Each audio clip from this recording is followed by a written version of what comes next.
Hey everyone, welcome back to Optimize FPL. We're going to take a look back on the Game Week 12 results and check out how the team did. Starting off in net and with the entire defense, but we're going to start with Ramsdale. Pretty unfortunate result for Arsenal, 4-0 loss to Liverpool. I mean, overall great for us. Our net on that is definitely huge from Trent and Salah, but we'll get into them in a minute. But Ramsdale did alright. He got 4 saves or 5 saves, just enough to get the extra point, so he would have gotten 3 if he didn't concede 4 goals. If he conceded 1, he would have got 3. But it is what it is. 1 point from Ramsdale, decent result. Bad result for Arsenal. I personally like to see it, but I don't like to see it in my fantasy team. Moving on to the defense, we're going to talk about Chelsea real quick. Their defenders went absolutely crazy this game week. Chilwell, Rudiger, James, just absolutely killing the game. James with the 3 bonus points, Rudiger with 2 because he got the goal. Chilwell got an assist. Just absolutely ridiculous from the 3 of them. I'm still thinking that James probably is a better pick than Rudiger, even if James got less points than Rudiger this week. So maybe potentially a switch from Rudiger to James is on the table, but I don't think it's going to happen just because it's a little bit too much money. But we do have 2 free transfers, so maybe we could move some money around and try to figure it out. But yeah, overall I'm really happy with them. Chilwell, I think he's nailed for the rest of the season. I think he's definitely Chelsea's best left back. Alonso played really well in those first couple of games, but I don't see him coming into the team nearly as much as Chilwell's going to play. Looking at the Man City players, we got Cancelo. Absolutely unreal performance from him as well. Got the assist. His assist was beautiful, by the way. It was very Trent-esque. The way he curled it with the outside of his foot. But Man City getting the 3-0 result against Everton. I was kind of expecting a clean sheet, especially when I saw Damari Gray go off injured. Pretty unfortunate for him, but it was a little bit more expected than not expected, to say the least. Yeah, definitely a hold for a very, very long time. I could see him being in my team for the rest of the season. He's nailed. Seems like he's going to play 90 minutes every single game week. He's going to get bonus points galore because of where he's playing. He's getting so many passes, so many crosses, creating big chances. He is a cheap version of Trent, in my opinion. And speaking of Trent, we're going to talk about him now. Getting an assist and a clean sheet with all the bonus points in the Arsenal game was absolutely glorious for us. I know a lot of people still own him. He's 30% owned. But the people who aren't owning him are definitely hurting this week because he played absolutely amazing, and I can't imagine not having him in the team. Sorry, he actually got 2 assists. My apologies. But yeah, 2 assists from the amazing right back. I'm hoping that Liverpool can keep up these results. They got an amazing couple of fixtures coming up. I think that he can do really, really well, and I'm expecting just as many clean sheets as I am assists, to be honest. So he is absolutely 100% a hold. He's worth every single penny. Just if you don't have him in your team, I recommend go getting him right now before he keeps rising in price. Looking at our midfield, it's a little bit more lackluster than the defense. I'd say our premium defenders definitely came in to save our butts this week compared to our midfield, but the midfield still returned pretty decently. Salah as captain, 6 points, got the goal, or got eight, sorry, not the goal, a goal in the Liverpool game. They just went absolutely, they went absolutely crazy on them. Arsenal didn't stand a chance. Just watching that game, it was ridiculous. I feel like the match was already going pretty poorly, but the second that Arteta and Klopp were fighting on the sideline, really showed that Arsenal were losing the plot a bit, in my opinion. Liverpool are just so tightly connected that they see their manager starting to fight for them, and they're gonna just go absolutely ham on the other team. So I would not recommend that for whoever plays them next. But yeah, Liverpool absolutely destroying Arsenal. Rafinha unfortunately didn't get to play. I was surprised. I didn't hear about it until the day of that he had an illness and he wasn't going to be able to play, which has been unfortunate. Tottenham didn't end up winning that game 2-1. None of our players returned, unfortunately, in that game, but good time for a Tottenham fan. Definitely Conte bringing out the best of them in the second half. I'm hoping that can hopefully spur on people like Son and Kane in the future. But yeah, unfortunately Rafinha didn't get to play. A bit unfortunate, but it is what it is. Foden, a very annoying one this week. 1 point from a potential, I guess, only 3 points, but if he had stayed on for 3 more minutes, that would have been 2 extra points. He got ripped off at the 57th minute for Mahrez, but I mean, Man City were already, I believe, 2-0 up at that point. They were cruising, so they decided to take Foden off for the Champions League, which I fully understand, and is a risk that we take when we take players like Foden or anybody from Man City, to be fair. So yeah, a bit unfortunate, but I think he'll return in the future. He's a good player. Potentially downgrading him to Jota this week is definitely on the table, but we'll have to wait and see. I'm not 100% sure if that's going to happen. Okay, and moving on to our forward line, we've got Harry Kane. Very, very unfortunate game for him. Like I said, it was 2-1 for Tottenham.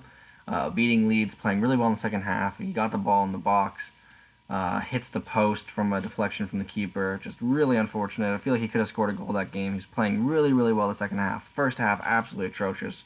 Would not recommend watching that first half ever if you're a Tottenham fan. It was absolute crap. But yeah, hopefully Kane can start returning. It's the first game out of the good ones, so he's got Burnley, Brentford, Norwich next. I think he can return. I think he's going to do quite well. Next on the list, we got Tony. Did pretty well. Got a goal in the Brentford Newcastle game. Really weird game. End up finishing 3-3. Unfortunately, Tony didn't get any of the bonus points from that game. Just a solid 6 points, a goal, and 90 minutes. Yeah, just a really, really weird game. We got a Lascelles own goal and a goal. Joelinton scoring. You never see that happen. Just very back and forth. It was just very open. So really good for forwards in that game, but not great for defenses, which I don't know many people that are going to be holding a Newcastle defense, but I know some people might be holding some Brentford defenders if they decided to stick away from the premium defenders.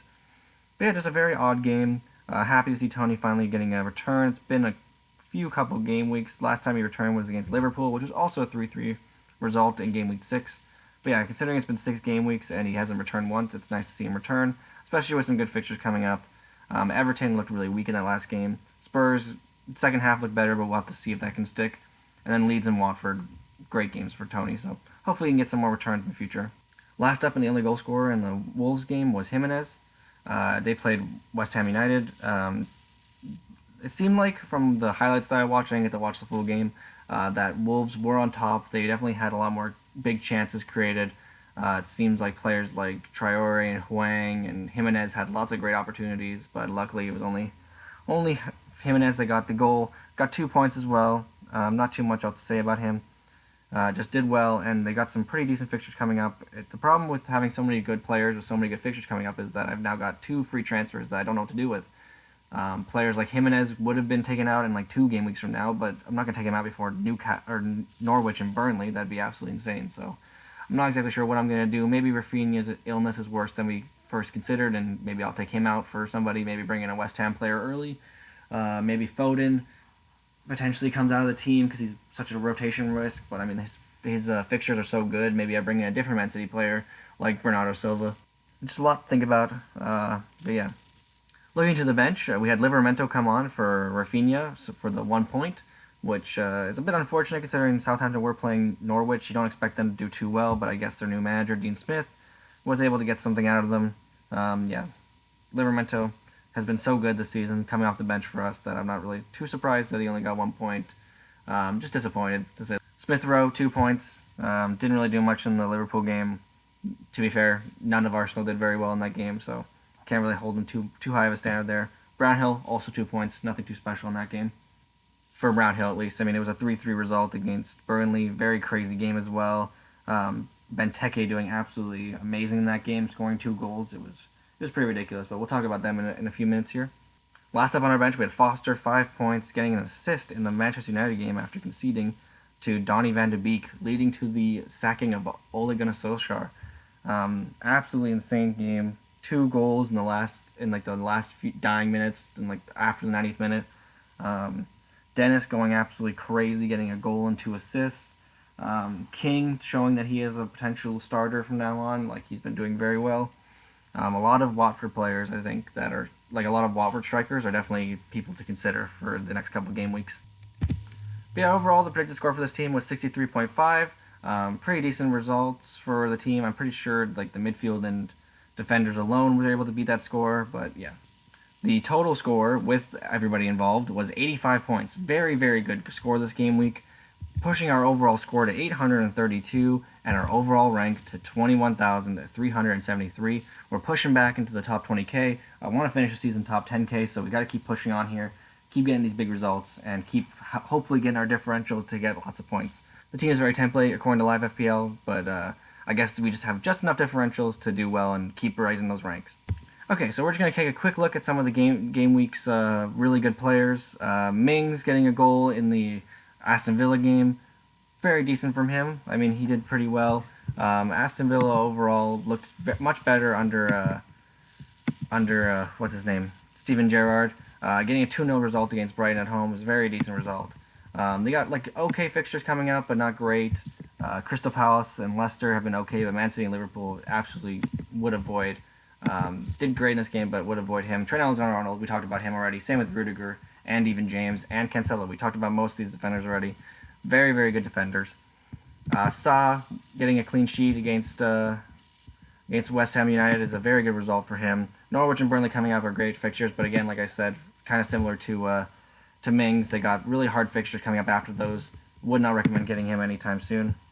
Mane's an interesting one. Got 12 points in the Arsenal game. I believe he got a goal and an assist. Very good for him. They got good fixtures coming up, but I think that Salah is just a better pick overall.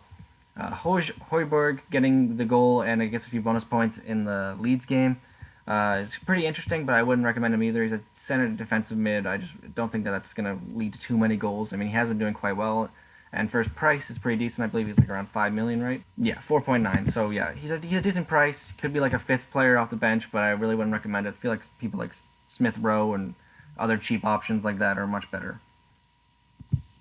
Cano's surprised that he was able to make the list after getting a goal in the or getting 2 assists, sorry, in the Newcastle game. Just overall surprised that he was able to make it just because of how many good teams and how many good performances there were this week, but I guess he just was able to make it. Brentford got like okay fixtures. I talked about them with Tony, but yeah, I don't think that Canos is also a player that you should be aiming to get. I just think that he got a little bit lucky this week. Dennis is somebody that I really like though. 14 points. I talked about him earlier, but I just think that he's a great player to have for his price point. 5.3 now, still super cheap, great enabler. If you wanted to switch someone like Smith Rowe and bring him in and kind of like switch up from the budget midfielder to a budget forward, he is definitely one of the main people I'd be aiming towards. Great player overall, and yeah. And Benteke's last one, 12 points, got 2 goals, like I said.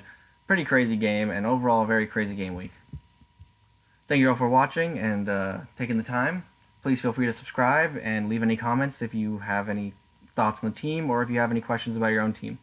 I look forward to the next game week and hopefully I'll see you guys in the next video. Cheers, everybody.